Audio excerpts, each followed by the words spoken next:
Welcome to Crossdressing Stories. Here, we share personal stories, celebrate self-expression. If you're on your own journey or simply curious, you've found your community. Subscribe and join the conversation. She was me all along. The first thing I registered was the cold. It was a deep, seeping cold that seemed to radiate from the very marrow of my bones, a stark contrast to the humid warmth of a typical June night. The side of my face was pressed against the unyielding tile of the bathroom floor, the sharp edge of the vanity digging into my hip. A dull, throbbing ache pulsed behind my eyes, a miserable drumbeat signaling a hangover of epic proportions. Except I couldn't remember drinking. I couldn't remember anything after getting home from work. Actually, my name is Evan Blake. I'm 26 years old. I work in data entry, a job about as thrilling as it sounds. I live alone in a one-bedroom apartment that always smells faintly of stale coffee. These were the facts, the anchors I clung to as I tried to piece together the last few hours. I pushed myself up, my arms trembling under a weight that felt both familiar and foreign. The room spun, a nauseating vortex of white porcelain and chrome. I leaned heavily against the sink, my knuckles white, and squeezed my eyes shut, waiting for the world to still. When I opened them again, I wished it hadn't. The man in the mirror was gone. In his place was a stranger, a girl. Her face was pale, framed by a cascade of dark, shoulder-length hair that was stuck to one side of her cheek with what I realized was dried saliva. Her eyes, my eyes, a familiar shade of blue, were wide with a terror so profound it felt like it could shatter the glass, but they were softer, the brow line less pronounced, the lashes somehow longer, darker. My breath hitched. This was a dream. It had to be a nightmare brought on by bad takeout or a fever. I reached up to touch my face, and the girl in the mirror mimicked the motion. My fingers, however, weren't my own. They were slender. The nails neatly shaped and longer than I ever kept them. They traced the line of a jaw that had lost its hard edge, a chin that was softer, more pointed. My skin felt smooth, unbelievably smooth, devoid of the usual morning stubble that grated against my fingertips. Panic, cold and sharp, pierced through the fog in my head. I ripped at the collar of my t-shirt, a worn-out grey one I'd had since college. It was loose, hanging off shoulders that seemed narrower than I remembered. My chest felt heavy, wrong. There was a tender, aching sensitivity there, a fullness under the soft cotton that made my stomach churn with dread. My hands flew downwards, fumbling with the waistband of my boxers, which were bunched up uncomfortably under my jeans. The denim was baggy, hanging precariously on hips that felt wider, more curved. I shoved the jeans down, my heart hammering against my ribs like a trapped bird. My fingers searched for the familiar, for the part of me that had defined me as a man my entire life. And found nothing. The air left my lungs in a silent scream. It was gone, just gone. In its place was an impossible smoothness, a terrifying absolute absence. It was as if it had never been there at all. The world tilted on its axis, the white tile of the bathroom rushing up to meet me as my knees gave out. I collapsed, landing hard, the impact jarring my teeth. I stayed there, curled on the floor, gasping for air that wouldn't come. My mind a blank wall of white noise and shrieking fear. I don't know how long I lay there, lost in a sea of pure, undiluted horror. It could have been minutes or an hour. Time had ceased to have meaning. All that existed was the cold floor and the impossible reality of my own body. Eventually, a single coherent thought broke through the static. Maybe I was wrong.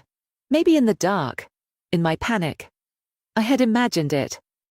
With a surge of desperate hope, I scrambled back to my feet, my legs shaking violently.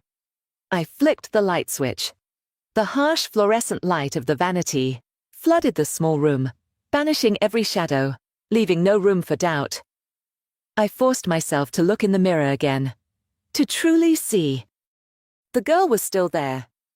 Her face streaked with tears I hadn't realized I'd been crying, the long dark hair, The soft jawline, the slender neck. I looked down, the swell of small firm breasts pushed against the thin fabric of my old t-shirt, the gentle curve of a waist I'd never had, hips that flared subtly outwards. It was a female body, unmistakably, and it was mine. I tried to shout, to scream, to curse this hallucination into oblivion, but the sound that escaped my throat was not my own. It was higher, softer, a breathless feminine gasp that was more terrifying than the silence. And then, as if from a great distance, a name echoed in the hollow space of my mind. It wasn't my name. It wasn't a memory. It felt more like an introduction. A whisper from the very cells of this new, alien form. Alara. Denial is a powerful anesthetic. For the next hour, I operated on pure, frantic disbelief. I must have been drugged. This was an elaborate prank. I was having a psychotic break. Any explanation, no matter how outlandish, was preferable to the truth staring back at me from the mirror. I subjected the new body to a thorough, almost clinical examination, my hands shaking so badly I could barely focus. I catalogued every change with a detached horror. The skin everywhere was softer, less porous. My arms were leaner, the wiry muscle I'd built from years of half-hearted gym visits replaced by a smooth, toned grace. My wrists were delicate. My hands smaller. The ache in my chest was real. They were small, but they were definitely breasts, achingly sensitive to the slightest touch. Even my feet seemed smaller, narrower. I was a stranger in my own skin. My first instinct was to erase the girl in the mirror, to bring Evan back. I needed my clothes, my armor. I stumbled into my bedroom, the oversized t-shirt flapping around my new, narrower frame. I grabbed my favorite pair of jeans, the ones that were perfectly worn in, and tried to pull them on. They slid right over my hips without any resistance and pooled around my ankles. There was nothing to hold them up. I tried another pair, a slimmer cut. Same result. Panic began to claw at my throat again. I grabbed a belt and cinched it as tight as it would go, the leather digging painfully into my new, softer waist, the jeans bunched up awkwardly, the crotch hanging low and empty, a constant, horrifying reminder of what was missing. It looked ridiculous. It felt worse. Next was the shirt. I put on one of my button-downs. It hung on me like a tent. The shoulder seams drooped halfway down my biceps, and the chest area, where it should have been snug, was a hollow cavern. Every piece of clothing I owned, every item that made up the visual identity of Evan Blake, was now alien and useless. It was like trying to fit a square peg into a round hole. Only I was the peg, and I had somehow been reshaped overnight. How was I going to leave the apartment? I couldn't call in sick to my data entry job forever. I had to go out, buy food, live. But I couldn't go out like this. In this body. Not without looking like myself. A desperate, insane idea took root. I had to build Evan. I had to create an illusion. I went back to the bathroom, my mind racing. I found a roll of athletic tape in the back of a drawer. With trembling hands, I started to bind my chest. I pulled the tape as tight as I could, winding it around and around, gritting my teeth against the searing pain as it bit into my tender skin. Each wrap was a denial, a furious attempt to flatten the feminine curves, to force my body back into a shape it no longer possessed. Sweat beaded on my forehead, mixing with tears of frustration. The result was a lumpy, uncomfortable mess that was barely flatter than before and made it hard to breathe. Next, I tried to address the issue of the loose pants. I grabbed a pair of thick winter socks and tried to stuff them down the front of my boxers, trying to create a bulge, a semblance of masculinity. The result was a lumpy, unnatural shape that shifted every time I moved. It was a grotesque parody. I stood in front of the full-length mirror on my closet door, a monstrous collage of ill-fitting clothes, painful bindings, and lumpy socks. I looked like a child playing dress-up in his father's closet. The reflection was a failure, a testament to how far gone I was. A wave of utter hopelessness washed over me. I tore at the tape. yelping as it pulled at my skin and ripped the clothes off, throwing them into a heap on the floor. I was trapped. I sank onto the edge of my bed, my head in my hands, the silence of the apartment pressing in on me. And that's when I heard it again. Not an echo this time, but a clear, quiet thought that felt like it was spoken right beside my ear. You don't have to hide anymore. I flinched, looking around the empty room. The voice was calm, gentle, and disturbingly familiar, like a different version of my own. I've been here all along. Before I could process that, I noticed something in my closet I had never seen before. Tucked away in the back, behind a row of suits I never wore, was a small stack of neatly folded clothes. They weren't mine. There was a large, black, ridiculously soft hoodie and a pair of simple black leggings. I had no memory of buying them. I didn't know a single person who would have left them here. But right now, they were a lifeline. The leggings, to my astonishment, fit perfectly, stretching smoothly over my new hips and legs. The hoodie was huge, a comforting shroud that swallowed me whole, hiding the unfamiliar contours of my body from my own sight. The long sleeves fell past my fingertips, and I could pull the hood up to shadow my face. It wasn't Evan. It wasn't even a good disguise. But it was anonymous. It was a way to exist without having to confront the reflection in the mirror. It was a temporary truce in a war I didn't know how to fight. I spent the rest of the day in a state of suspended animation, huddled on my couch in the black hoodie and leggings, cycling through waves of panic, confusion, and a bone-deep exhaustion. I tried to think logically, to formulate a plan. Should I go to a hospital? What would I even say? Hi, I went to bed as a man and woke up as a woman. Can you fix it? They'd lock me in a psychiatric ward and throw away the key. A police station. Even more absurd. There was no manual for this. My mind was a frantic mess, and in my agitation, I paced the small apartment. I bumped into a side table, sending a lamp crashing to the floor with a sound that seemed to echo the shattering of my own reality. The porcelain base splintered into a dozen pieces. I just stared at the mess, another thing broken that I had no idea how to fix. Before I could even think to clean it up, there was a sharp knock at my door. My blood ran cold. Nobody ever knocked on my door. My world had shrunk to the four walls of this apartment, and the thought of facing another human being was paralyzing. Evan, a voice called from the hallway. You okay in there? I heard a huge crash. It was Adrienne Carter, my next-door neighbor. She was a freelance stylist, a whirlwind of creative energy with a wardrobe that changed as often as the seasons. We had a friendly, if distant, relationship, mostly consisting of hello in the hallway and the occasional package retrieval for one another. I froze, unable to speak. The voice that would come out wouldn't be Evan's. The knocking came again. More insistent this time. Evan. Seriously. I'm getting worried. If you don't answer, I'm calling the building manager in. I was trapped, backed into a corner by a broken lamp and a concerned neighbor. Taking a shaky breath, I pulled the hoodie down further over my face and shuffled to the door. I opened it just a crack, trying to keep my body hidden. Adrienne stood there, her brow furrowed with concern. She was dressed in paint-splattered overalls over a vintage band t-shirt, her vibrant red hair piled messily on top of her head. Her eyes immediately scanned my face, or what little she could see of it in the shadows of the hood. Hey, are you Alri? She stopped mid-sentence. Her eyes widened, not in shock, but in a kind of intense, focused observation. The concern on her face melted away, replaced by something I couldn't read. It was a look of profound, startling recognition. For a long, silent 3 seconds, she just stared. I could feel my heart trying to beat its way out of my chest. This was it. The screaming, the fear, the phone call to the authorities. But Adrienne didn't scream.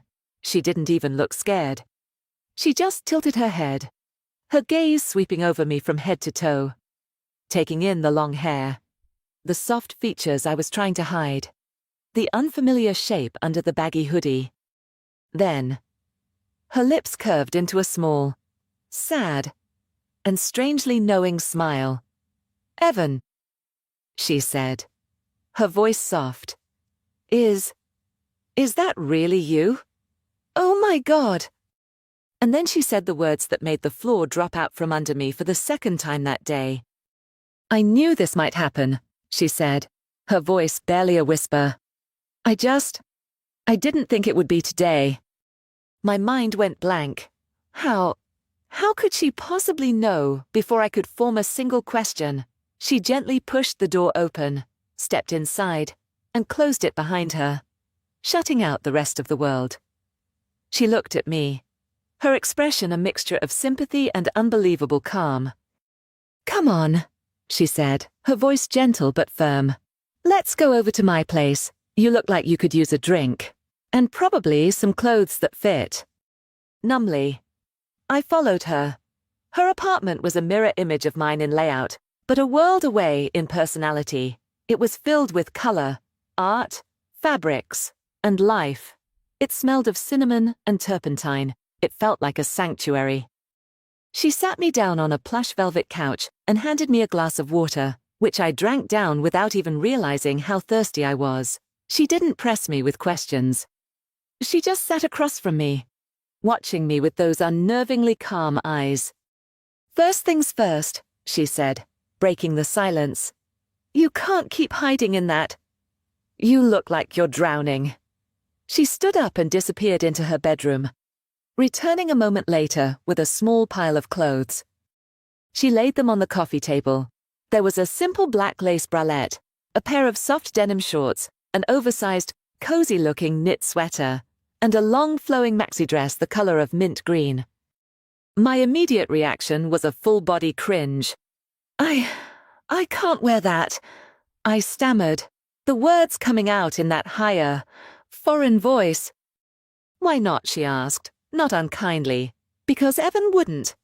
"Well, from where I'm sitting, Evan's clothes don't seem to be working out too well for you right now." She picked up the black lace bralette. It looked impossibly delicate, a spiderweb of fabric and straps. "Let's start small. Just try it. Nobody's here but me." My hands were shaking as I took it from her. The lace was soft, not scratchy like I would have imagined. She pointed me toward her bathroom, and I went, feeling like I was walking to my own execution. I took off the giant hoodie, leaving me in just the leggings. The stranger's body was still there. I hadn't imagined it. Fumbling, I tried to figure out the bra. It was a confusing mess of straps and hooks. My fingers felt clumsy and thick. I could feel my face burning with humiliation. After a minute of pathetic struggling, there was a soft knock on the door. "Need some help?" Adrienne's voice came through the door. I swallowed my pride. "Yes," I croaked. She came in and, with a practiced ease that was both mortifying and a relief, she showed me how to put it on. Her fingers were cool and professional as she adjusted the straps on my shoulders. "There," she said, stepping back. "Not so bad. Right." I looked in the mirror. The bralette offered a gentle support, lifting the small weight on my chest. The sensation was bizarre. It was a feeling of being held, contained. It wasn't entirely unpleasant. It was just new. Everything was so new. Next were the shorts and the sweater. The shorts slid on easily, hugging the curve of my hips in a way my old jeans never could. The knit sweater was soft and warm, falling off one shoulder in a way that felt casually elegant. Adrienne guided me back out to the living room. "See better." She then instructed me to sit. "Now, tuck your ankles together. It helps you feel more grounded." I did as she said, feeling like a puppet. She gently reached out and tucked a stray strand of my long hair behind my ear. Her touch was light, but it sent a jolt through my entire system. I blushed, a hot, creeping feeling that started in my neck and spread across my entire face. She smiled a little. "You'll get used to it." Finally, she picked up a tube of what looked like chapstick from her purse and handed it to me. Just a little lip balm. It helps. I applied it. The faint, waxy scent of peppermint filling my senses. I looked at my reflection in the dark screen of her television. The person looking back wasn't Evan anymore. She wasn't a girl in a baggy hoodie trying to hide. She was just a girl. A very scared, very confused girl. But a girl nonetheless. And for the first time, mixed in with the terror, I felt a tiny, terrifying flicker of something else, something that might have been curiosity. The days that followed were a blur of cautious exploration, all conducted within the safe confines of Adrienne's apartment. It became my cocoon. She worked from home most days, a comforting presence in the background as I grappled with the seismic shift in my existence. She never pushed, never pried into the how or why of my transformation.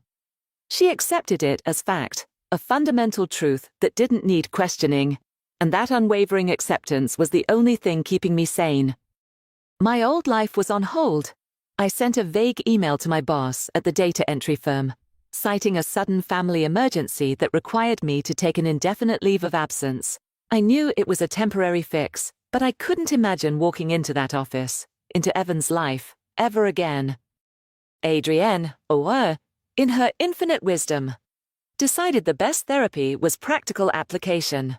"We need to figure out who Alara is," she declared one afternoon, pulling out racks of clothes she used for her styling work. And a person's style is their opening statement. The name still jolted me of every time she said it. Alara. It felt like a costume, a role I was playing. Yet, when she said it, it sounded right. So we began the experiments. She started with the basics, different cuts of jeans that actually fit, t-shirts that draped instead of hung, simple dresses. Each new item was a lesson in sensation. The smooth, cool glide of a silk camisole against my skin, the secure hug of high-waisted jeans, the surprising freedom of a simple A-line skirt that swirled around my knees when I walked. My internal monologue was a battlefield. "This is a costume. You're a man in a dress," the voice of Evan would snarl, full of fear and self-loathing. "But it feels comfortable." A quieter voice, the one I was starting to think of as Alara's, would whisper back, "More comfortable than the clothes you wore for 26 years. Adrienne was a patient teacher. She showed me how a different neckline could change the shape of my shoulders, how a belt could define my waist. We moved from casual wear to more sophisticated looks. A tailored blazer with a simple shell top for a hypothetical office job. A vintage-style tea dress that made me feel like someone from another era. A sleek, slightly sexy black dress that I couldn't even look at in the mirror for more than 2 seconds without blushing furiously. Then came makeup. She started me with the bare minimum, a little concealer to hide the dark circles under my eyes, a tinted lip balm, a swipe of mascara. The first time she did it, I felt like a clown. But when I looked in the mirror, the changes were subtle. My eyes looked brighter, more awake. My face looked finished. As I got more comfortable, she showed me how to do it myself. My big, clumsy hands struggled with the delicate brushes and pencils, but under her guidance, I learned. I discovered that the focused, methodical process was almost meditative. It was a ritual of creation. I wasn't covering up Evan. I was revealing Alara. After a week of this intensive boot camp, Adrienne announced it was time for a field trip. "We're going to the grocery store," she said, as if she were proposing a trip to Paris. My stomach plummeted. "No, I can't. What if someone recognizes me? What if they can just tell?" "Tell what?" she asked, raising an eyebrow. "That you're a woman shopping for almond milk honey. Nobody is paying that much attention to you. The key is confidence. Walk like you belong there, and you will." She picked out an outfit for me, simple dark wash skinny jeans, a soft cream-colored sweater, and a pair of flat ankle boots. My long hair was brushed out and fell naturally around my shoulders, with a touch of mascara and lip balm. I looked normal. I looked like any other woman you'd see in the frozen food aisle. The walk from our apartment building to the store a few blocks away was the most terrifying journey of my life. Every footstep on the pavement felt loud and clumsy. I was convinced every person we passed was staring at me, dissecting me. Seeing the fraud I was, I kept my head down, my arms crossed tightly over my chest. But a strange thing happened. Nobody stared. Nobody pointed. The world just kept moving. A mom wrangling her toddler smiled apologetically as he bumped into my leg. The cashier at the store greeted me with a cheerful, "Find everything okay, miss?" Miss? The word hit me with the force of a physical blow. It was the first time a stranger had gendered me as female. It was terrifying and, to my shame, electrifying. We bought our groceries and walked to a small cafe nearby. We sat at an outdoor table, and I felt myself slowly, tentatively, beginning to relax. I was invisible in the best possible way. I was just another person enjoying a coffee on a sunny afternoon. As we were about to leave, a young guy, probably a college student, walked past our table. He glanced at me, did a subtle double take, and as he passed, he leaned in just slightly and said, "Hey, you look gorgeous." He was gone before I could even react. My entire body flushed with heat. My heart hammered in my chest. Adrienne just smirked into her coffee cup. My reaction was a confusing cocktail of emotions. I was embarrassed, flustered, and a little unnerved by the unsolicited attention. Evan would have been weirded out, maybe even angry. But Ilara felt a small, secret thrill.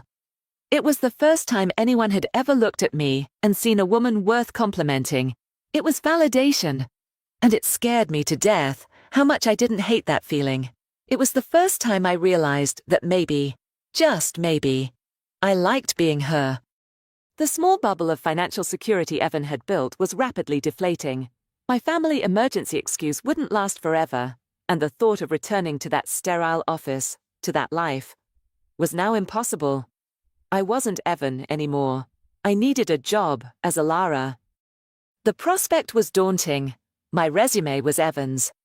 My work history, my references, my very identity were tied to a person who no longer existed in the physical world. Adrienne, ever the pragmatist, helped me brainstorm. You need something where a gap in your resume isn't a red flag. Something creative, where people are more focused on your vibe than your paperwork. Her words led me to a job posting for a studio assistant at a local photography studio. The ad called for someone organized, with a good eye for detail, who could handle everything from scheduling and client communication to helping out on set. There was no mention of needing a college degree or a decade of experience. It felt possible. With Adrienne's help, I crafted a new resume for Ilara Blake. We fudged the timeline, claiming I'd been doing freelance creative work for the past few years. It felt dishonest, but necessary. I sent it off with zero expectations. To my utter shock, I got a call the next day. The owner, a man named Noah Grant, wanted to see me for an interview. The name sounded warm, steady. The voice on the phone was calm and deep, and it made my stomach do a nervous little flip. The interview was the real test. It was one thing to pass as a woman to a stranger on the street for 5 seconds, but another entirely to sit in a room with someone for 30 minutes, under direct scrutiny. Adrienne helped me pick an outfit smart, but not stuffy. A pair of tailored black trousers, a simple silk blouse in a deep burgundy color, and low heels that I had practiced walking in for hours in her apartment. The studio was in a converted warehouse downtown, a huge, open space with high ceilings, exposed brick, and light streaming in from massive windows. It smelled of coffee and developing chemicals. A man was standing by one of the windows, his back to me, looking at a contact sheet. "Noah Grant?" I asked, my voice a little shakier than I'd hoped. He turned around and my breath caught in my throat. He was handsome, but not in a flashy, intimidating way. He had a quiet, grounded presence. He was probably in his early 30s, with kind, dark brown eyes that seemed to take in everything at once. He had a few days of stubble on his jaw, and his brown hair was a little messy, as if he'd been running his hands through it. "You must be Alara," he said, a small, warm smile touching his lips. "Thanks for coming in." The interview was less of a grilling and more of a conversation. He asked about my supposed freelance work, but seemed more interested in my thoughts on the art on the walls, my opinions on lighting and composition. We just talked. He was easy to talk to, attentive, and genuinely curious. For the first time, I wasn't just reciting a script. I was offering my own thoughts, my own opinions, as Alara, and he was listening. He hired me on the spot. The first few weeks were a whirlwind. The work was demanding but fulfilling. I was good at it. I was organized. I anticipated needs on set. And I had a natural instinct for the little things that made a shoot run smoothly. For the first time in my life, I actually enjoyed my job. And then there was Noah. He was a wonderful boss, patient, encouraging, and passionate about his work. But it was the little moments that started to unravel me. It would be a simple thing, like him handing me a piece of equipment, and our fingers would brush. A jolt, like static electricity, would shoot up my arm. I'd pull my hand back like I'd been burned, my face flushing. He never seemed to notice. Or we'd be reviewing photos from a shoot.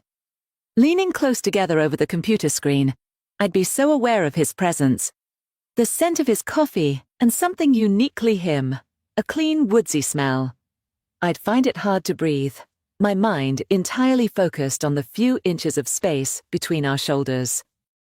One afternoon, we were working with a model, and a stray piece of my hair kept falling in my face as I adjusted a reflector, without thinking. Noah reached over and gently tucked it behind my ear, his fingers grazing my cheek for a fraction of a second. "There," he said softly, his focus already back on the camera. My entire body went rigid. It was the same gesture Adrienne had made. But coming from him, it felt completely different. It was an electric shock. I felt my cheeks burn, and I suddenly couldn't remember what I was supposed to be doing. The conflict in my head raged.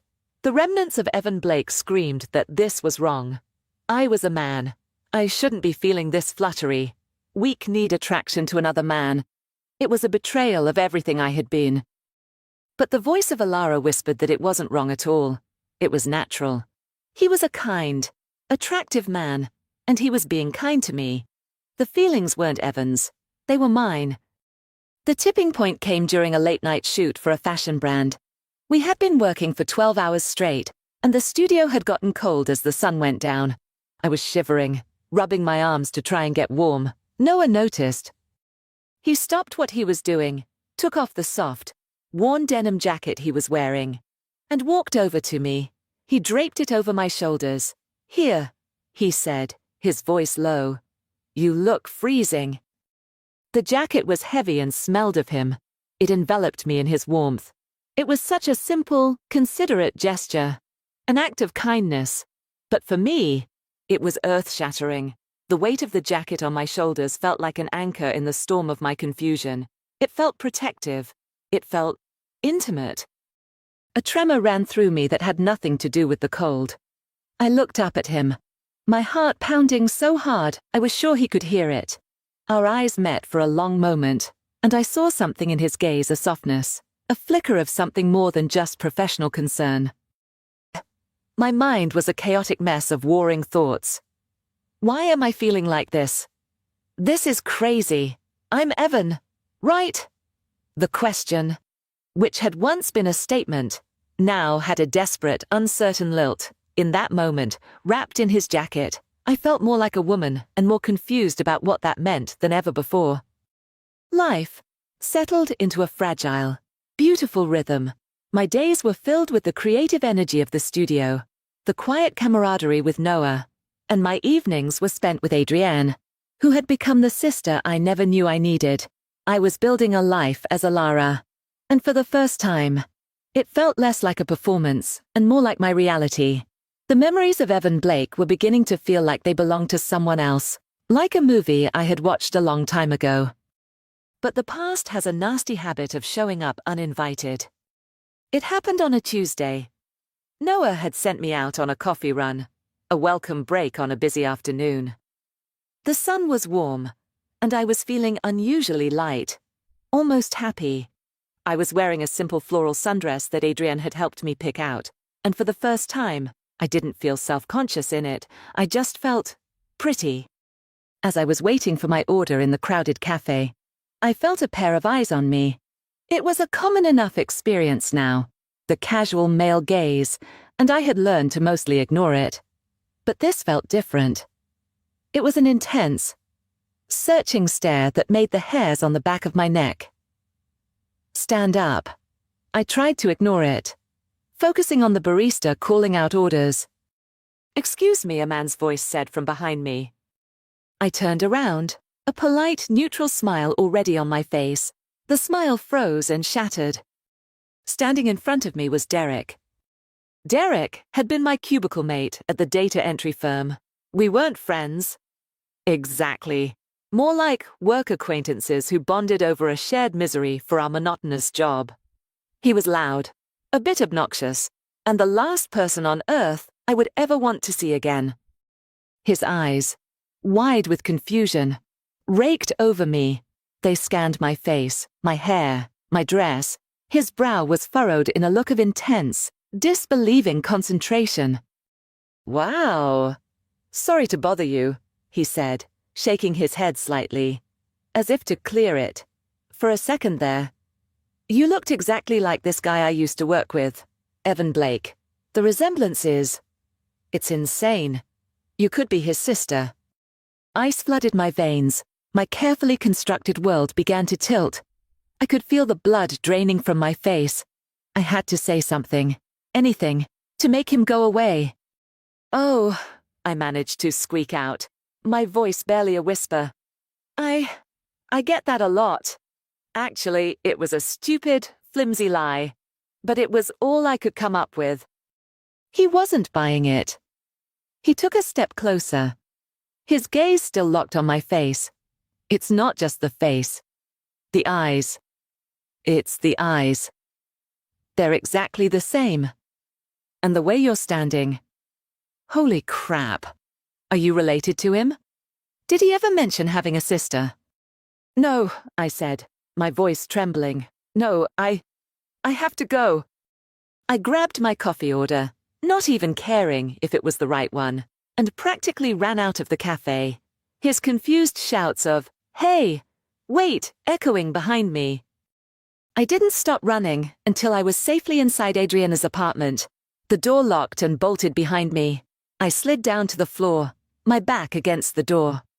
The coffee cups crushed in my hand, scalding liquid seeping through the cardboard and onto my skin. I didn't even feel the burn. All the confidence I had built, all the fragile peace I had found, crumbled into dust. He had seen Evan in me. It wasn't a perfect disguise. It wasn't a real identity. It was a sham. And it had just been exposed. When Adrienne found me, I was a sobbing, incoherent mess. I told her everything between hiccuping gasps about seeing Derek, about the look in his eyes, the dawning recognition. "It's over," I cried, burying my face in my hands. "He's going to figure it out. He'll tell everyone. I'll lose my job. Noah will. Oh God, Noah." I couldn't continue. The thought of Noah looking at me with disgust, with the same confused horror I had felt that first morning, was more than I could bear. "I can't do this anymore." "Adrienne," I whispered, my voice raw. "I can't live like this, always looking over my shoulder, always waiting for the past to catch up to me. I just want to disappear." Adrienne didn't say anything for a long moment. She just sat on the floor with me, a solid, comforting presence in the storm. Then, she slid behind me, wrapping her arms around my shaking shoulders, pulling me back to rest against her chest. It wasn't a romantic gesture, but one of profound, grounding friendship. She rested her chin on the top of my head, and I could feel the steady rhythm of her breathing. "You're looking at this all wrong," she whispered, her voice right by my ear. "You think you're living a lie. But you're not. You're just not willing to accept the truth yet." I shook my head, not understanding. Listen to me. Elara, she said, her voice firm but gentle. This isn't about you pretending to be a woman. This is about you finally being the woman you were always meant to be. Evan didn't disappear. He didn't die. Evan was the cocoon. You're what came out of it. Evan didn't become Elara. Evan was Elara, all along. He just didn't know it yet. Her words hung in the air, simple and yet earth-shatteringly profound. It was a complete reframing of my entire experience. I wasn't a man who had been turned into a woman by some freak accident. I was a woman who had, for 26 years, been trapped in the wrong body, living the wrong life. The idea was terrifying. It was radical. But as she held me there, her words sinking into my soul, I felt a tiny spark of something that wasn't despair. It felt like truth. The sobs subsided, replaced by a quiet, shaky stillness. I wasn't an accident. I was an emergence. The morning after my breakdown was quiet. Adrienne had insisted I stay the night, and I had fallen into a deep, dreamless sleep on her couch, utterly spent from the emotional turmoil. I woke up to the smell of coffee and the soft light of dawn filtering through the windows. The panic from the day before had receded, leaving behind a strange and unfamiliar calm. Adrienne's words echoed in my mind. Evan didn't disappear. Evan became Elara. I slipped out from under the blanket she had draped over me and walked into her bathroom, drawn to the mirror as if by a magnet. For weeks, I had avoided my own reflection, catching only fleeting glimpses, afraid of what I might see or not see. But this morning was different. I turned on the light and looked. Truly looked. The girl who stared back at me was tired. Her eyes were puffy from crying, and her hair was a tangled mess. But for the first time, I didn't see a stranger. I didn't see a monster or a medical anomaly. I didn't see the ghost of Evan Blake lurking behind her eyes. I saw me. I saw the curve of my own lips. I saw the intelligence in my own blue eyes. I saw the line of a jaw that was softening with every passing week. And it felt right. This face, this body, it wasn't a prison. It was a revelation. A slow smile spread across my face, a genuine, unforced smile that reached my eyes. The girl in the mirror smiled back. And in that moment, the war inside me ceased. The voice of Evan, the one filled with fear and anger and denial, went silent. All that was left was a quiet, profound sense of peace. I am Elara. The thought wasn't a question anymore. It was a statement, a fact. I felt a sudden, overwhelming urge. I went back into the living room, where Adrienne had left a few of the clothing items I now kept at her place. My eyes landed on the mint green maxi dress. It was the one she had offered me on that first, terrifying day, the one I had been too afraid to even consider. I picked it up. The fabric was light and cool in my hands. I went back to the bathroom and slipped it on. Not because I had to. Not because it was part of a disguise, but because I wanted to. The dress slid over my head and settled around me like a second skin. It hugged my chest and waist before flowing down to my ankles in a soft cascade of fabric. It was comfortable. It was beautiful. It felt like me. I twirled slowly in front of the mirror, the skirt whispering around my legs. The movement felt natural, graceful. I wasn't playing a part. I was just being. I ran a brush through my hair, letting it fall freely over my shoulders. I didn't need makeup to hide behind, or a baggy hoodie to disappear into. All I needed was to be myself. When I walked out of the bathroom, Adrienne was sitting at her kitchen counter with 2 mugs of coffee. She looked up, and her jaw dropped slightly. A wide, beautiful smile spread across her face. Well, good morning. Sunshine, she said, her eyes shining. Good morning, I replied, and the voice that came out was my own. It was Elara's voice, clear and steady. I took the coffee she offered, my hands no longer trembling. Today, I said, looking out the window at the city waking up below us. Today, I am going to live as myself. No fear, no hiding. It was more than just a decision. It was a vow. I was done mourning a life that was never truly mine. I was ready to start living the one that was. The newfound peace was exhilarating, but it was also fragile. It existed in a bubble with me and Adrienne. There was still one person who deserved to know the truth, whose opinion I valued more than I wanted to admit. Noah. The thought of telling him was terrifying. Our relationship at the studio had deepened into a comfortable friendship, punctuated by moments of unresolved tension that left my heart racing. He respected me, valued my work, and enjoyed my company. I was risking all of it. How could he possibly understand something so monumental, so impossible? But Adrienne's words had given me a new framework. I wasn't confessing a lie. I was sharing my truth.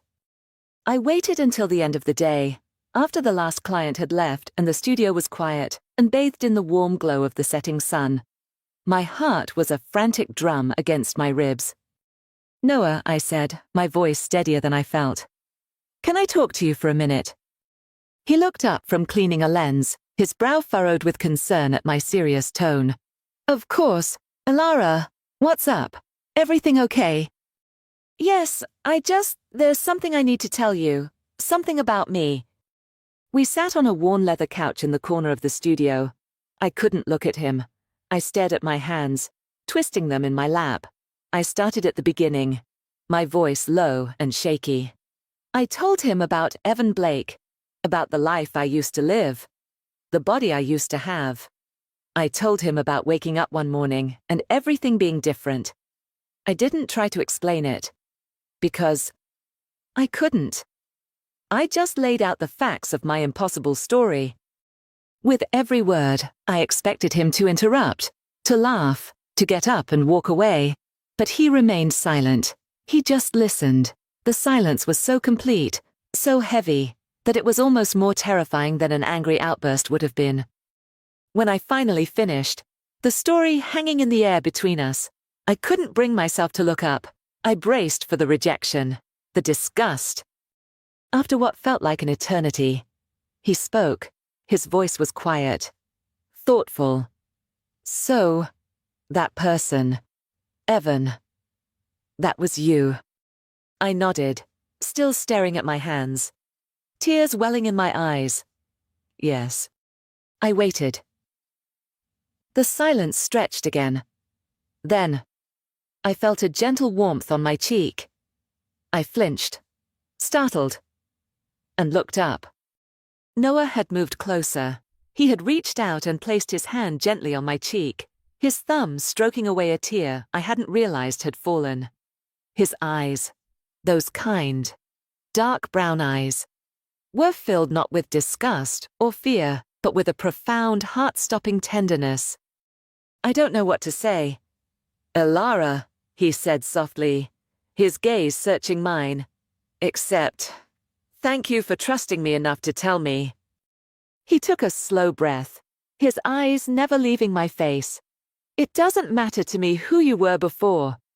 The person I've gotten to know these past few months.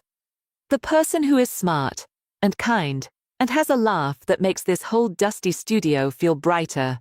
That person is Alara. He moved his hand from my cheek to my hand, his fingers lacing with mine.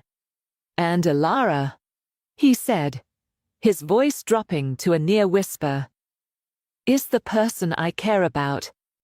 A sob broke from my lips, a sound of pure, unadulterated relief. The tension that had been coiled in my stomach for months finally snapped.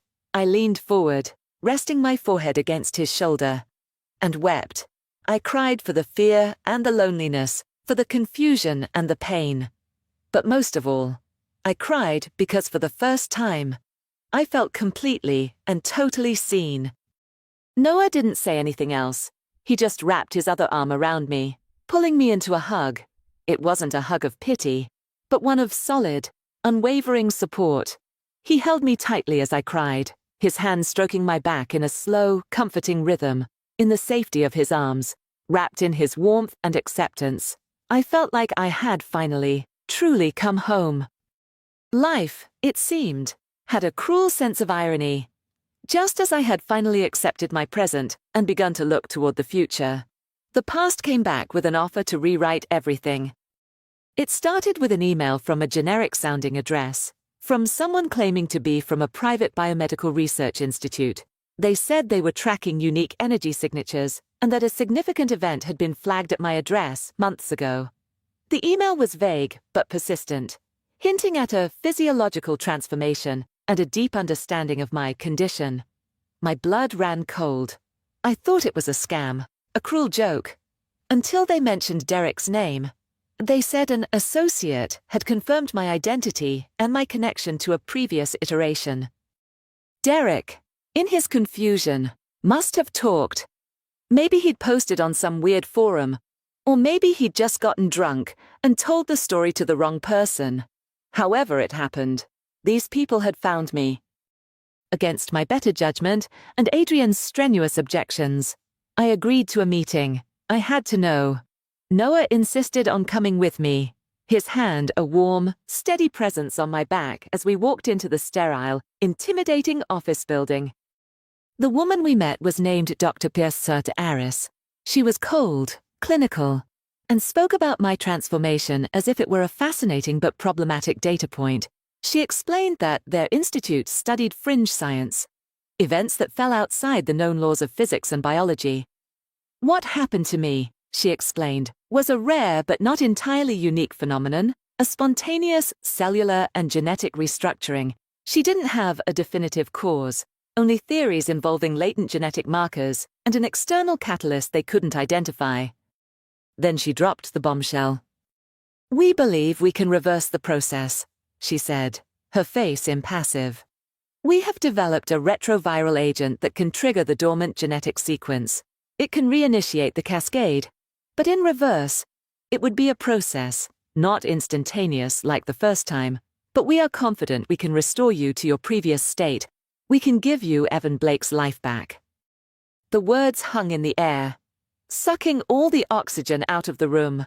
Go back. It was the one thing I had desperately, agonizingly wished for during those first few days. The idea had been a fantasy, an impossible dream. Now, it was being presented to me as a medical procedure. The catch, of course, was that in exchange for the cure, I would have to become their neighbrat. I'd have to agree to a lifetime of study, of observation, of being their prized specimen. I would belong to them. But more than that, I would have to give up everything I had become. I would have to say goodbye to Alara. That meant saying goodbye to the quiet confidence I had found. It meant giving up the joy of my work at the studio, a job I loved. It meant losing the deep, irreplaceable bond I had with Adrienne.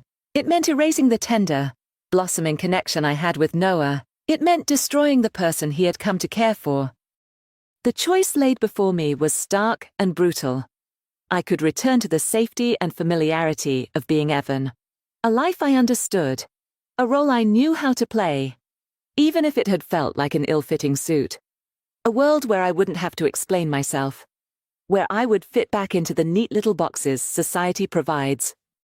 Or I could continue on this terrifying, uncertain, but beautiful path as Alara, a life where I felt truly, authentically myself, but one that would always be shadowed by the impossibility of my origins. Dr. Aris gave me a week to decide. That week was the longest of my life. I was tormented. I barely ate or slept. My mind was a relentless battlefield. "Don't you want to be normal again?" the ghost of Evan whispered. "No more fear. No more hiding. You can have your old life back."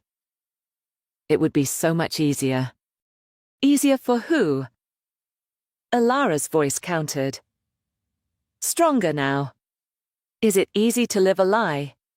Is it easy to give up the only happiness you've ever known? Is it easy to break the hearts of the only two people who see you for who you really are? I found myself going through the motions of my life, but seeing everything as if for the last time.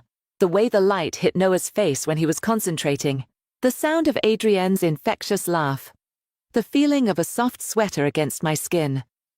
The simple pleasure of being called Miss by a stranger. These small, beautiful details of Alara's life became agonizingly precious. Was I really willing to trade all this for the numb simplicity of being Evan again? The question wasn't just about which body I wanted to live in. It was about who I wanted to be. Did I truly want to go back? Or was I just afraid of having to fully commit to moving forward? Part 9. The Rebirth. The morning of my decision. I woke up with a clarity that was as calm and clear as the dawn sky. The war was over. There was no choice. Not really. There was only the truth. I didn't call Adrian or Noah. This was a step I had to take alone. I dressed with care, not in anything fancy, but in an outfit that felt like me: a pair of well-fitting jeans, a soft grey t-shirt, and my favorite ankle boots. I brushed my long hair until it shone, letting it fall over my shoulders. I looked at myself in the mirror one last time. It was Alara's face looking back at me, and I smiled.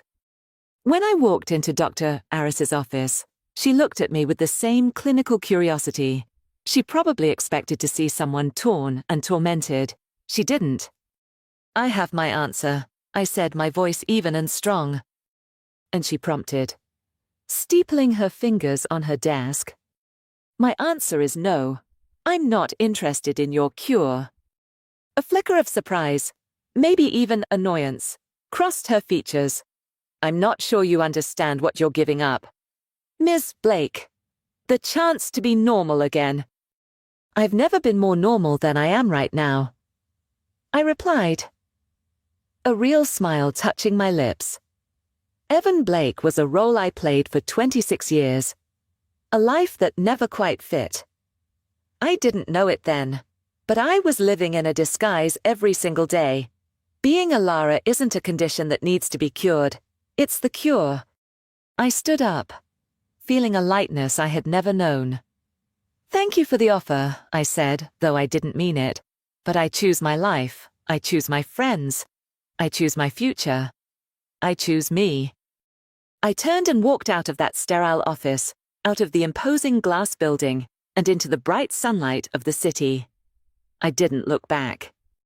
As I stepped onto the pavement, I took a deep, shuddering breath. The air felt different, cleaner, fresher. The sounds of the city, the traffic, the distant sirens, the chatter of people passing by, all sounded like a symphony. A feeling of pure, unadulterated freedom washed over me, so powerful it almost brought me to my knees. I hadn't just made a choice, I had affirmed my own existence. I had looked the past in the eye and told it that it no longer had any power over me. I was not a scientific anomaly. I was not a mistake. I was Alara, and my life was just beginning. The years that followed were not always easy, but they were mine. Life as Alara settled into a beautiful, ordinary rhythm.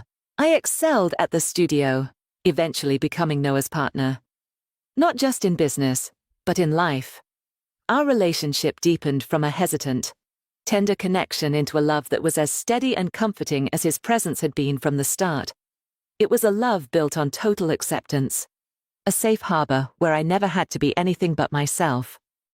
Adrienne remained my anchor, my chosen family. She was the maid of honor at my small wedding, a celebration held in the sun-drenched studio that had been the backdrop for my new life. She was the one I called for fashion advice, for career advice, and for late-night talks over a bottle of wine. She had been the first person to see Alara, and her friendship was one of the greatest gifts of my transformation. My past did resurface one last time, about a year after I had rejected Dr. Aris's offer. I ran into Derek again, this time at a gallery opening. The panic didn't come. I simply met his gaze. He looked at me, his mouth opening and closing a few times, before he finally just shook his head, a look of grudging wonder on his face. He never said a word to me, but in his eyes, I saw a flicker of acceptance, a final closing of a chapter I had long since moved on from. There were, of course, moments of societal friction, the occasional odd look from a stranger, the bureaucratic nightmare of changing my name and gender on legal documents without a medical history to back it up. But these challenges seemed small compared to the internal war I had already won. For every person who might have judged, there were 10 more who accepted me without question, who only ever knew me as Alara. One quiet Sunday afternoon, several years later, I was cleaning out the storage closet in the apartment Noah and I now shared, in the very back, tucked away in a dusty box. I found it the old, oversized black hoodie I had hidden in on that first, terrifying day. The one that I had found in Evan's closet. I pulled it out. It was still soft, the fabric holding a faint, phantom memory of fear and confusion. I held it in my hands, this relic from a life that felt like it belonged to another person. There was no sadness, no regret, just a quiet sense of gratitude for the journey that had brought me here. I didn't throw it away. Instead, I walked to our bedroom closet and hung it in the very back, behind the dresses and blouses and sweaters that now defined me. It was a quiet farewell, a gentle acknowledgement of the boy who had to get lost, so the woman he was meant to be could finally be found. I closed the closet door, leaving the past in its place. I walked back into the living room where Noah was reading on the couch, the afternoon light streaming through the window, illuminating the peaceful, happy life we had built together. He looked up and smiled, the same warm, kind smile that had saved me so long ago. I smiled back, my heart full. The journey had been a storm, a cataclysm that had torn my world apart. But it had brought me here. It had brought me home. Evan wasn't a different person. He was the path. He was the question. And I, Alara, was the answer. I was me. I had been me all along.